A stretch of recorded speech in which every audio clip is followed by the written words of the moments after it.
هیوادارین هەموو کەس هەموو خەڵکی کوردستان هەموو هاوڵاتیانی کوردستان بەشدار بن ئەمڕۆ لە پرۆسەی دەنگدان چکەس ئەمە مافێکی سەرەتایی هەموو خەڵکێکە کە بچێتە دەنگدان و دەنگ بداتە بەو لایەنێک کە دەیەوێ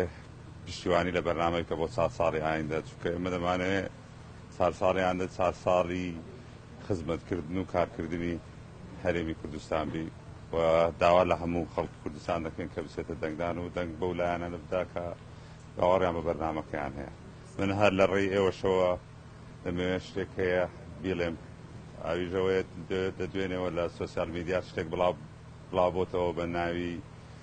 منەوە کە ئیمزامان کردوێ بۆی کە ساختەکاری بکرێت لە شاری هەولێر ئەوە ئەسڵ و ئەساسی ئێمە یەکە گەورەترین مشکلەکانمان لە شاری هەولێرەوەیە کە نەمانوێت ساختەکاری لە هیچ شوێنێک بکرێت لە شاری هەولێریش بە تایبەتی ئەوە ئەسڵ و ئەساسی دیە هەر حەزمێ بوو لە ڕێی ئێوە ئەوە بە بینەراتان و بیستراوەکانتان کە ئەسڵ و ئەساسی نییە وەڕەکەی کە براوە ساختە کراوە بە ناوی منەوە ئیمزای منی لەسەرە.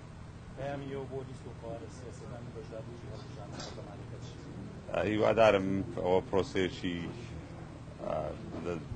وڵاتە پێشکەوتوەکان هەیە بە هێوری و بە ئارامی ئەوە خەڵک مافی دەنگدانی هەیە و مافێکی سەرەتایەتی خۆیەتی و هیوادارم هێزانەکان وە هەموو لایەنەکان بە هێوری و بە ئارامی واز لە خەڵک بێنین بۆ ئەوەی کە دەنگ بدەن بە و خەوارە سیاسی کە دەیانەوێت. داواکاریتان چێ لە هاوڵاتیان بۆی بن بەشداریکردن و دەنگتان؟ وەڵا